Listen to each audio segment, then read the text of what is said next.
Well, my friends. Welcome to this very interesting discussion about 20 years of being a PMP. It's a pleasure to be presenting this to you today. This is the 26th of June, and this is a day after the 25th, which is the actual day I got certified as a PMP. So today I'm going to share with you the journey and what I look back on as the value of being a PMP over this past number of years. So let's dive straight in. I'll be sharing a lot of ideas and personal stories and how I got to where I am. So, how did I get to where I am today as a PMP? But it all started off when my professor in college at University of Greenwich said, it wouldn't be a bad idea if you wrote a dissertation on the barriers to implementing project management information systems. So I took him up on the challenge and I started writing my dissertation. But I very quickly realized that a lot of people were not really into the world of project management information systems. So the ideas were just emerging. But I continued anyway and completed the dissertation, completed my master's in construction information technology, and I went on to, of course, my first interview. My first interview, being very proud of my accomplishment and thinking I knew everything that needed to be known about project management, but I was wrong. And I encountered a very, very tough panel interview at DHL. My interviewers were actually seasoned, they were Prince 2 certified, very heavy experience in Microsoft project and things like that. So anyway, the interview was a disaster. And at that point, I realized that I needed to know more. So you could say I was hopeless, but at the same time, I was hopeful. I was hopeful that I was going to be able to learn project management. So I upped the ante. I started learning more about Microsoft projects, started trying to learn more about project management, but something wasn't sticking.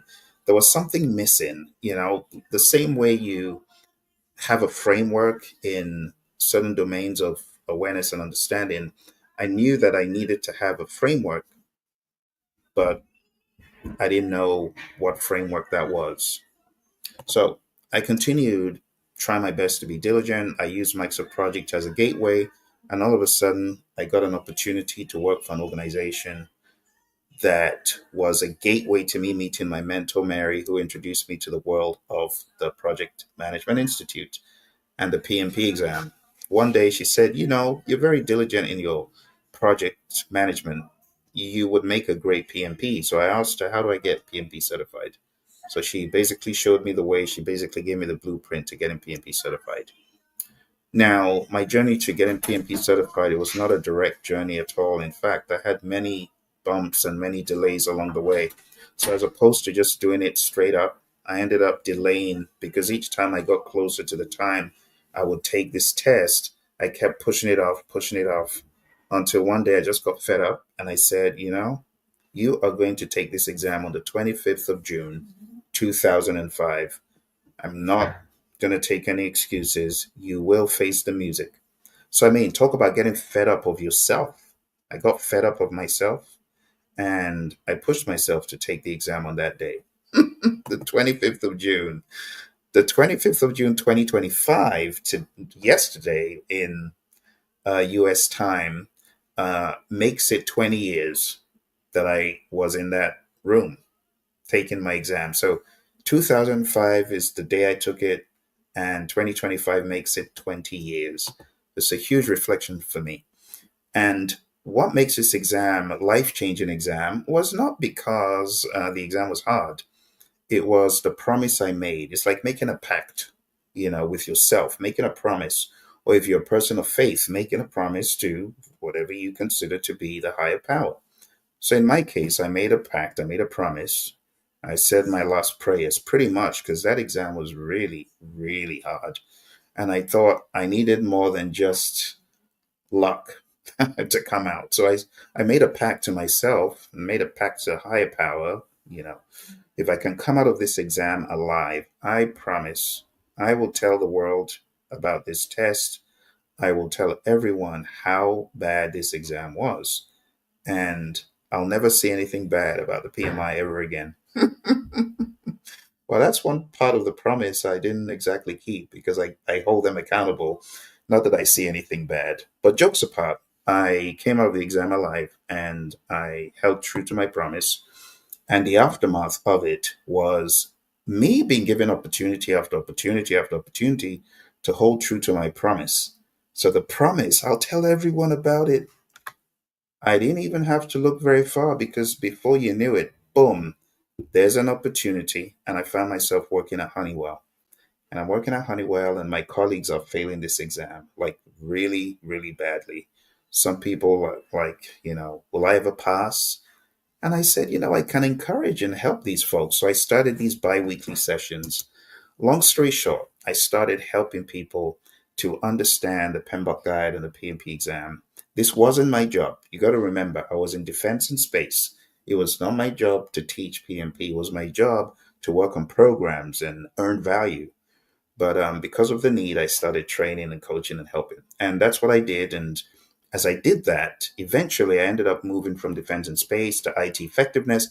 And when I was at IT effectiveness, my mentor, Mary, said, I heard that Thompson at G is looking for someone to teach PMP. You would be a great fit. Now, you got to understand how my journey has unfolded. My journey has unfolded by number one, this same mentor, Mary, giving me the opportunity to become a PMP, giving me all her books, giving her all her materials, studying her materials, getting certified. And then after about a couple of years, she's coming back and telling me, hey, they want someone to teach. Talk about opportunity, talk about being in the right place. But, as the saying goes, when opportunity knocks, it's too late to prepare. But I was prepared because remember, I had done this at Honeywell. So when the opportunity came to do this at Thompson at G, that eventually was bought by Skillsoft, I was ready. I was battle ready. So I went in there, I trained, I coached, I mentored. Little did I know that this was going to come back later on to help me. So Thompson at G and Skillsoft, they are huge milestones in my journey to being a PMP coach and trainer where I am now. Then eventually I ended up working at Motorola. I ended up working at Motorola in programs management during a divestiture, and that also helped my experience. I worked at American briefly. I also worked at a company called Cheyenne Mountain, which I consider to be my nirvana because it was a gaming company. And I love creativity and I love the technicality and I love the project management. It was a match made in heaven. So I was at Cheyenne Mountain until the crazy 2008, 2009 economy tanked. And when the economy tanked, at that time, my son had just been born, and that time was very, very bad for anyone who needed insurance and who needed a job. Talk about disaster. My CEO called me into his office one day and said, Phil, this is your last day. Pack your box, pack your belongings, and that's it. So can you imagine having a 2 months old? You need insurance. You need all the money you can get because of, how that is. And that was my second child at that point. So having to bounce back and ask, what am I going to do? It was a very hard situation. I remember just pausing in my office as I packed my box, as I packed up because, everyone was tanking. The economy was really bad. So I ended up putting everything into the box. And I just took one last look around the office. And this was an office I was hoping to be in for the next 10 years. But the end had come. And there was a 9 month drought for me. No work, no employment, zero, nothing. Think about that. Zero, no opportunities, no cash register ringing. Remember, I hadn't started training. So I eventually found myself going to $70,000 in the hole. That's right, 70,000 bucks in the hole. And I had all these bills and all this debt, and I had no job. How are you going to go from 70,000? So for those of you in the United Kingdom, That's like about 60,000 pounds. Think about that. So after 9 months, the handwriting was on the wall. They're not employing you. You might as well take this thing, project management training, seriously. Maybe you can be a project management trainer. So I had already applied to PMI as a registered education provider, which they approved. The problem was I didn't know how to break in. Who's going to give me a job? Who's going to? But eventually, thank goodness, there was one company that believed in my risk management training. And a huge shout out to FISERV out of New Jersey, Parsippany, New Jersey. They saw my curriculum and they were excited. And I went over there and did a training. And that was a beginning. I just call it New Beginnings. And that was my very first live client that I actually went on site to train. This was back in 2009. So after 9 months of not having a gig, eventually Fiserv, they saw, okay, this guy has got something, maybe he can help us. You got to remember, I was not PMI RMP certified at the time. It was just my PMP. So I went over there and did the training and I was pumped. I was excited. I felt that there could be some value, right? And yeah, I did that. And then I was faced with another opportunity by a company out of DC, and it will remain nameless because I am so till to this day mortified at how horrible the training I did for them was. It's a disaster. They'll be polite to say no, it wasn't, Phil, but I know it was. But a huge shout out to those folks over there, John, Mauricio. You know who you are. But I ended up training this company, and my training was lackluster. It was poor. The stories, I didn't even tell stories, I just showed a bunch of slides. Talk about opportunity gone bad. So I don't know why I did so poorly, but I did very badly in my first live PMP. It wasn't even live like in person, this was online. And online training of PMP is difficult. For those people who think, no, it's a slam dunk, you can just read it. No, you can't, because you got to make it interesting, you got to make it engaging, you got to make it real world. So I often joke, those folks who are just behind a camera teaching, let's put you behind, no, let's take you out from behind the podium and put you in front of a class. Let's see how long you last. When the students are done with you, you'll know if you're a true trainer or not. But anyway, long story short, that was my first full 35-hour course. It was very, very laborious. I realized I needed better skills. So I went, dusted myself, licked my wounds, and I went for round two. Round two, this time it was in person. And what I noticed was I am a much better in person trainer than I am online. Yeah, and I'm very good online now, but in person, I am so much better.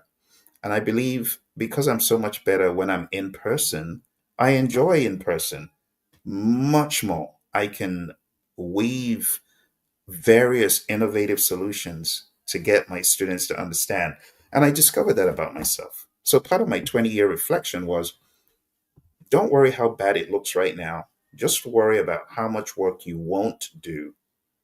You get what I'm saying? Because if you're ready to do the work, you can always catch up. You can always outdo yourself. And that's what I did. I became really good. So from Info Global Solutions to Vangent that had 330 students, this was 2010. I eventually became a volunteer for the United States Army Corps of Engineers. I trained them out in Arkansas for a week, for all volunteer, no payment. I ended up doing some consulting work, contracting with the U.S. Army, the U.S. Air Force. FBI was very interesting. Too many stories to tell there. NASA was great. I was on site at NASA in California. And then the Department of Commerce was also a very nice experience because that was my first one in DC in one of the government owned buildings. And it was a very interesting train. I learned a lot there too. And all through the years, I've had various clients, so many clients, too many to name, from every industry, medical, pharmaceutical, oil and gas, IT, engineering, construction, architecture. The list goes on. So every one of these experiences has taught me a lesson in the world of being a PMP. And the lesson is don't marginalize how big your PMP can be. Your PMP can add tremendous value to people. First of all, I see the PMP as a door buster. It has helped me bypass the dreaded applicant tracking system because I know some of you know of the ATS. It's a dreaded system that always captures those who are not qualified. And when I say qualified, PMP is number one. So if you're not a PMP, you don't even get in. It helped me break circles of hiring and opportunity. It was so easy for me to get in. After getting my PMP, it was very easy. Now, apart from the drought of 2009, every other time was a slam dunk. I even had to reject opportunities. Think about that. Six-figure opportunities. I had to say no to some of them. So PMP gave me visibility to right audiences in top organizations, got the interview, got the meeting, was able to be called to the table and feel worthy to be at the table. Many, many organizations that I've mentioned. The PMP is a game changer. So, from being on the sidelines to being in the center field of project management, think about it. My DHL interview, horrendous, the worst ever, shameful. I went from that to going for interviews and having too many things to even explain and say because I became dominant in the field by studying. So I know this is one that I've got to talk about because a lot of people say, Phil, how did you get that good? I didn't get this good by dumb luck or magic. I didn't have every single one of the 49 processes in my head by dumb luck. Think about this. It's 3 a.m.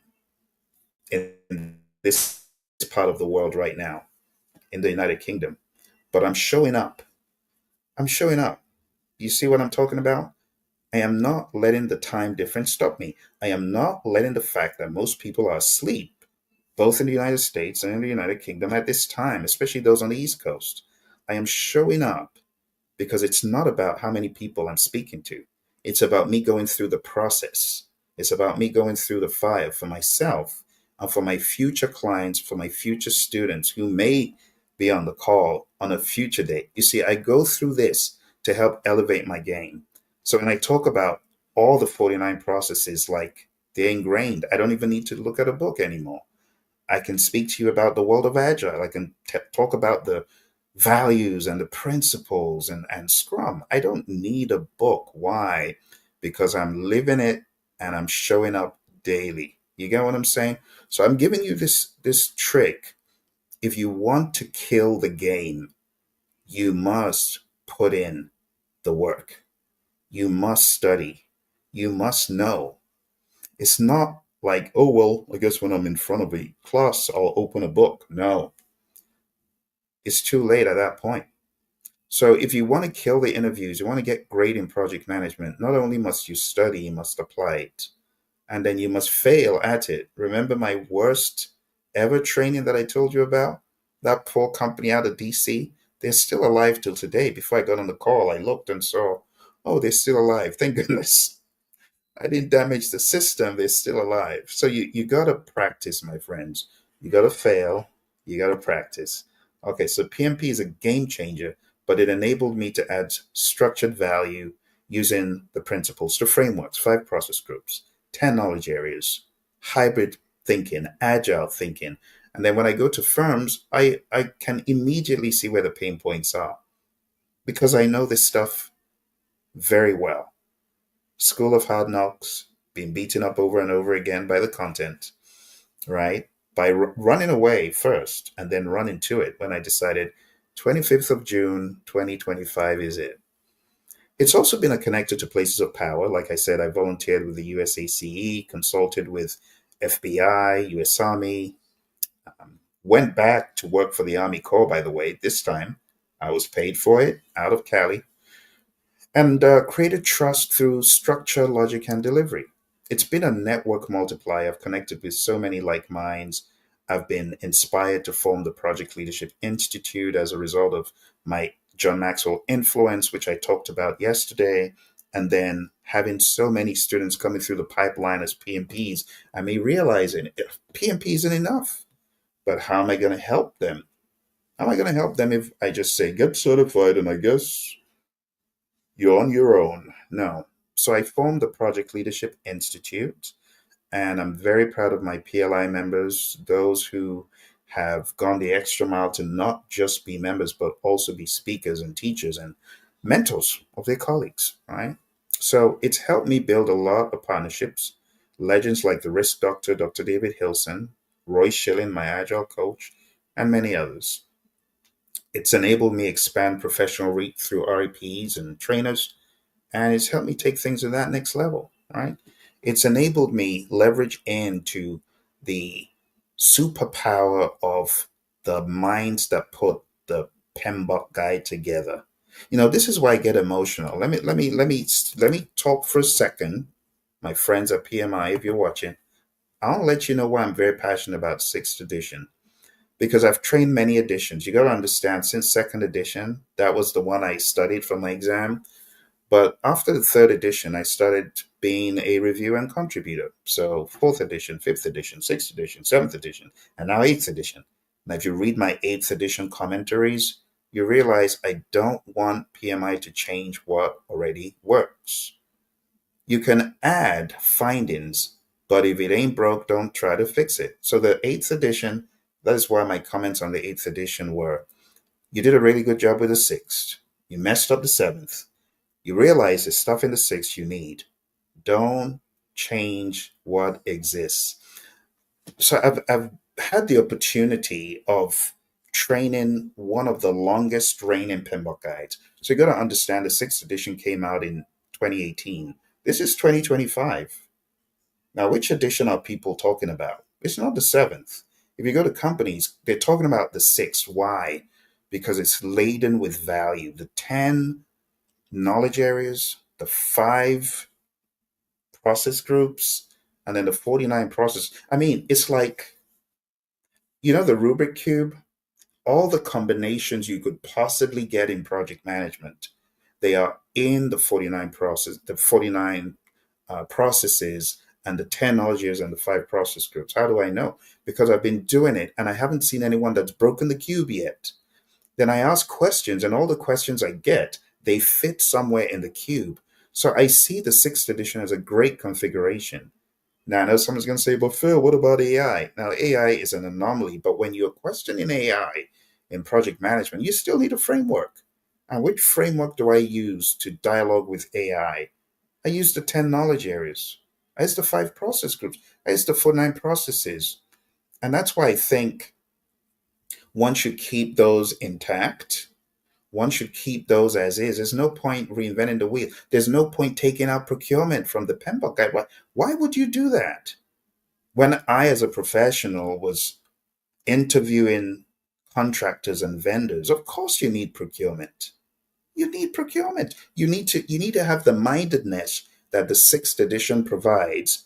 Plan procurement management, conduct procurement, and control procurement. Why would you take it out? Why would you look at communications and stakeholder management as being, well, I guess we can just put these together since they both are stakeholder intense? That is ridiculous. Communications management is a standalone. Leave it as is.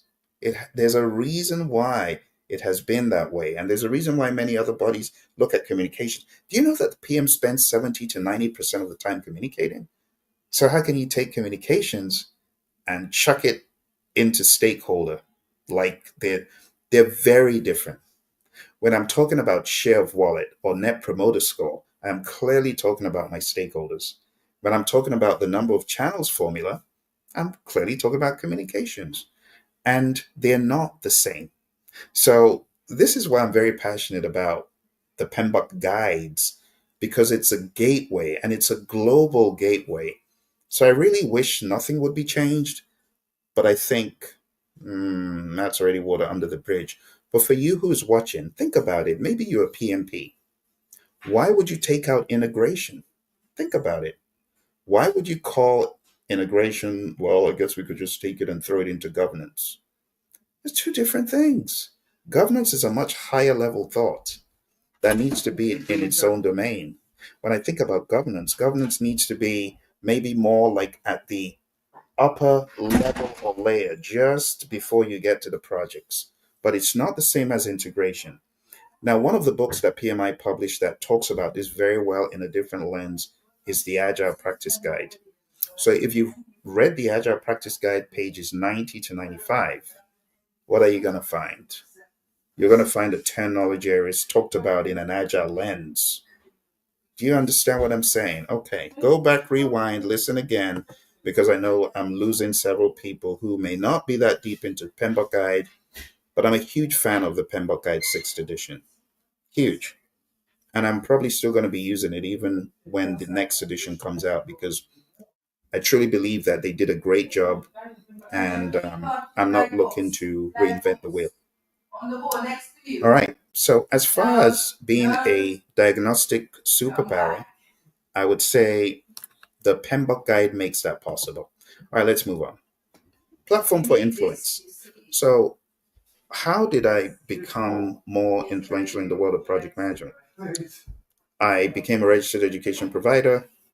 I taught, mentored, and empowered global learners, and I used PMP to open the teaching door and scale impact. And that's why I have over 3,000 videos on social media about project management. The PMP has helped me become a generator of value to add strategic value wherever deployed, to reinforce culture of discipline and execution in project management. And the PMP has helped me create a framework for solving real problems. So, final reflection. PMP has become more than a certification for me. It's been a career catalyst. It's the reason I lead, I teach, and connect at scale today. It continues to be my bridge to purpose, people, and performance.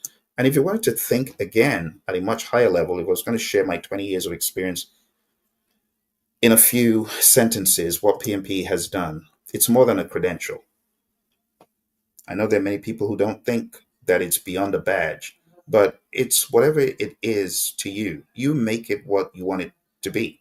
And for me, it's more than a badge, it's a way of thinking. I remember working in that gaming company and sharing some solutions. Immediately, I heard them with my boss and a colleague, and they were astonished at how I could come up with a solution so quick. And you know how I came up with a solution so quick? I used the five process groups framework to structure my thinking, and I gave a solution immediately. As I said prior, PMP opens doors. You go from being a doer to a leader when you really activate PMP. Some people don't activate it. You got to activate it, right? PMP is a catalyst from being an analyst to truly being a manager of projects. It builds confidence when presenting, and it's used to teach others. It's about mastering how to think, plan, and deliver outcomes. Again, I can't talk highly enough about the 49 processes, five process groups, 10 knowledge areas. I've also shown that, real world projects, such as what I did at Honeywell with ChangePoint, or whether you're in AI PMO design, you still need that structure. And PMP provides mental structure.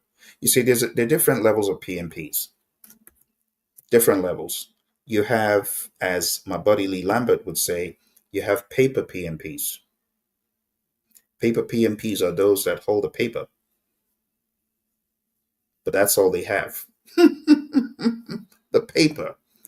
And then you have other PMPs that have the paper and then the intellect and the knowledge and the posturing to understand that PDUs are not just a check the box activity. PDUs are meant to enlarge your aptitude and your intellect. You see what I'm saying? So, for those of you who are smart, you're taking notes of what I'm saying, you're going to the next level, right? PMP is all about taking the certification from wherever you got it. You got PMP certified, but did you go the extra mile? So it's not just this academic badge. You got to make it more than what it might appear. Okay. All right. The other cool thing about the PMP is it's part of a global movement.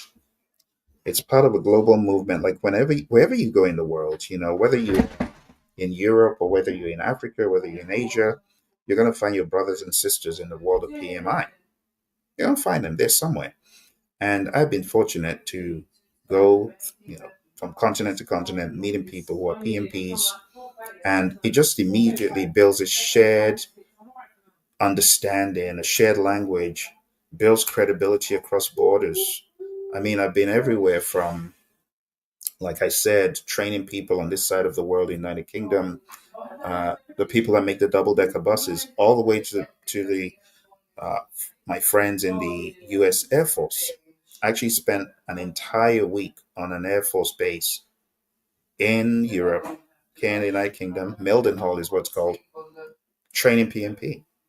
It builds credibility. It helps empower your voice, but it also adds value to people. And I had people who are in active service studying to become PMPs because they know that there's value in it, right?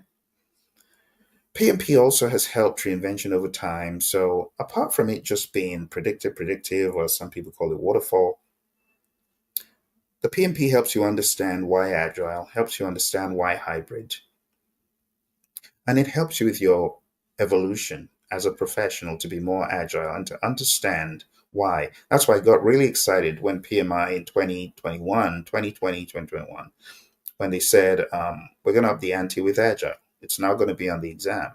So at first it was like drudgery, but it's actually a good thing, right? PMP is more than just a paycheck. For me, it's a platform to teach, write, lead, and serve. Not only does it help new job seekers, right? Senior leaders, and even if you can't get a PMP, you can get a CAPM. See, and it was never just about passing the exam. It was really more about adding value. The only thing is that it went from just adding value to me and my immediate company to adding value to those in the world. I hope you've enjoyed this reflection, my friends. It's been 20 years, and I have a lot to say. And this is not just for a one-time view. It's for people who may be going through their 5, 10, 15, or 20 years like me, and for you to reflect, what does PMP really mean to you? Is it just a check in a box, a piece of paper, for you to be able to get a job, or does it mean something more? And to me, it means a lot more. I know that it's quite late in the United States, but for those of you who came through, I want to say a huge thank you to Eric Thornton on Instagram, Submita Vale. Thank you for coming through as always. I know some of our other friends on Instagram are asleep at this time. Our friends on Facebook, thanks for coming through. Do you have any questions for me? Questions or concerns about PMP? Because I'd love to answer those now if you have any questions about that. Any questions on my reflections? Now is a perfect opportunity because everyone's asleep. The floor is entirely yours. Everyone's asleep on both continents. My friends in Australia are probably wide awake. What's the time in Australia? Time in Australia is probably 11 a.m. in the morning. So you folks are wide awake. I want to wager some of my Australian friends are watching right now. Any questions? Any concerns? Okay, since there are no concerns, let's talk about the PMP because I know some of you are like, Phil, I would love to ask questions, but what in the world is PMP? What is PMP to begin with? So let's talk about what exactly the PMP exam is. To do this, I'm going to go to PMI's website and share very quickly with you the details about the PMP exam. So the PMP exam it just means Project Management Professional. And this exam is it's not four, a 230-minute exam that cuts across people, process, and business domains. And you have multiple choice questions, you have drag and drop questions, you have select all that apply. But the summary is at the end of the 230 minutes, you could receive a life-changing certification, but you must be qualified to do it. So you need to have 3 years of experience leading and directing projects. And the projects don't necessarily have to be the big dog 500, 800 pound gorilla companies. It could be very small companies. It could, as long as you've got the documentation to prove that you've worked on this project. For example, one of my clients once upon a time worked on a home improvement project that he managed, and that became part of his application. Another student of mine was part of a sorority, and that work that she did to award scholarships through the sorority became part of her application information. So you don't necessarily have to have worked for any of the big dog companies. Could be a small company you work for, but the summary is you're able to prove that you did whatever you are saying. So this right here, and I should probably share this with you. Let me share this with you in the chat. So this is the PMP exam content outline for those of you who are keen on knowing more about it. There we go. So if you look at the chat, I've shared it. So the PMP exam content outline is broken down into these 3 sections: people, process, and business. If you are thinking of taking the exam, qualification that you need to have. So it's either you have a high school diploma, 5 years of leading and directing projects, or you've got a bachelor's degree of the global equivalent and 3, and then you need 2 years. Your school, if it's GAC, you would know. But if you didn't do a GAC accredited program, then it has to be one of these two. Okay. Now, what does the exam entail?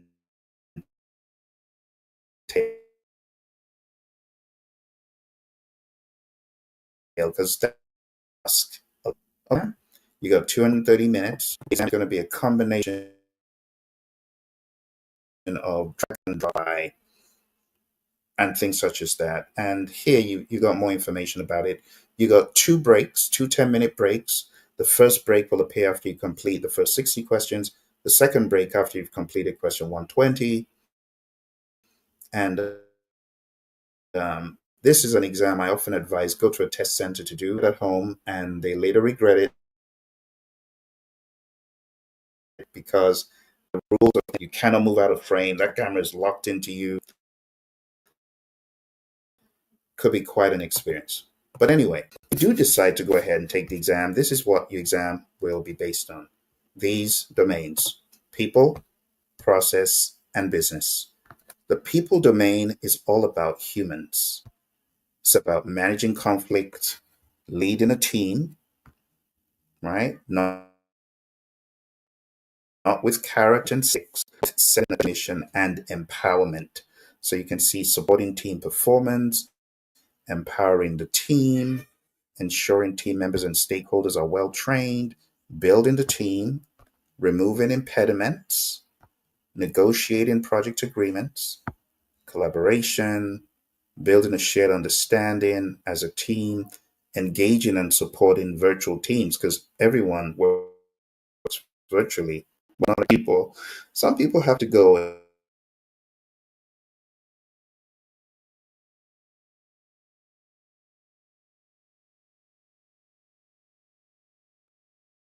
So yeah, all right. We need to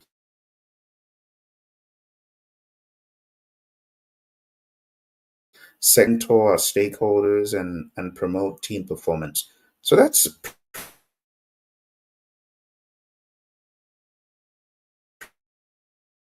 pretty much the part. In addition to the people part, we have the process part. So without going too far into the weeds of the process part,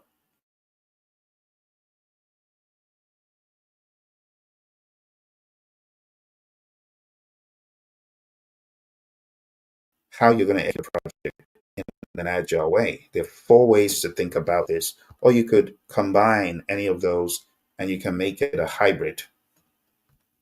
You got to manage your communications, your risks, and your stakeholders. You got to effectively manage cost and resources. You got to manage schedule and quality and scope. You got to integrate all of your planning activities so your scope is talking always come up,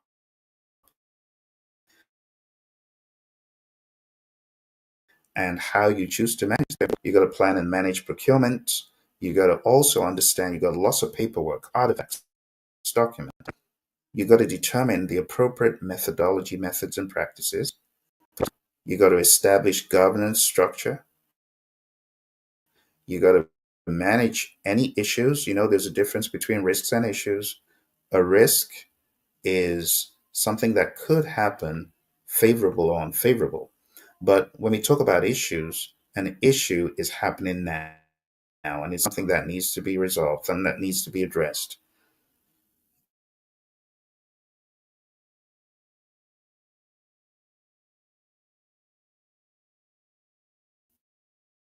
The entire project is tanking.